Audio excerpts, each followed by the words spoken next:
Tony Rigopoulos, a journalist at the Documento newspaper in Athens, in Greece, joins me now. Welcome to the show. Hello, Ed. Thank you for having me. Well, Tony, thanks for coming on the programme. Tell us what's happening. What is the latest from Rhodes?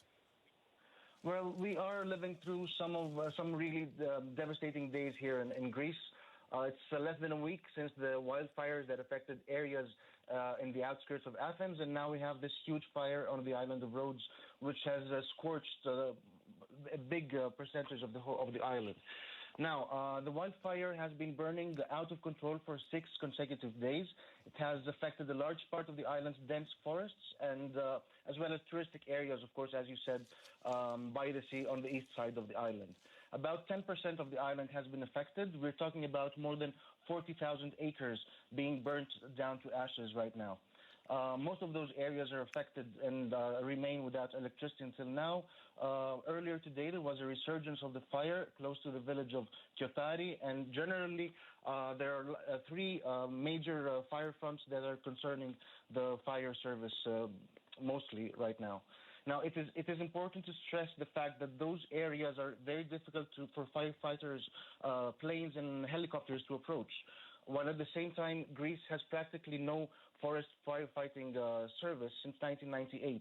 So this is the reason we see so many wildfires remaining out of control for several days. You may remember also a similar story unfolding back in 2021 in the Greek island of Evia, which we had somehow the same circumstances. The ecological damage is also unmeasurable in Rhodes. The forests there were home for a native species of deers called the dama, and local media have reported that many of them have unfortunately been found killed by the fire. And of course, we also have a very big heat wave during those last couple of weeks. Temperatures in Rhodes will continue reaching 40 degrees Celsius at least until next Wednesday. So also the fire service is also concerned about how this is going to unfold. So it sounds like the Greek government's just won an election.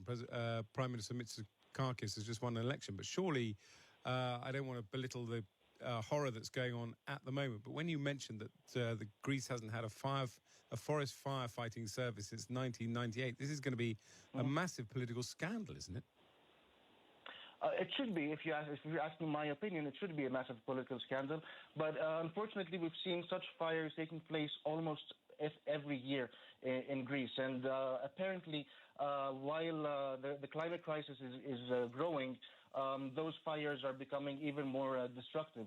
And I'm sure that this is a conversation that should open in Greece during the next years, so that we can have again some kind of firefighting service within the forest. Because right now you just see fires destroying huge amounts of forests, and they just stop when they reach some villages or when they actually when they reach the sea. So apparently this is something that cannot continue, and this conversation should open very soon, if you ask me. But how is the Greek population reacting to this? What I'm trying to get a sense of is, again, without wishing to belittle what is going on in Rhodes, is this something that the Greeks kind of expect to happen every summer, that there'll be some conflagration somewhere that will be pretty devastating for a few days, and that will be that, and then it will happen again next summer, and it's just part of life? Or are people saying that this is part of climate change, that things are fundamentally changing and that Greeks have to change and adapt to these new circumstances? It's a bit of both. It's something that we have been experiencing for decades every summer, so it's not something completely, something completely new for everyone here. It's something that most people do expect.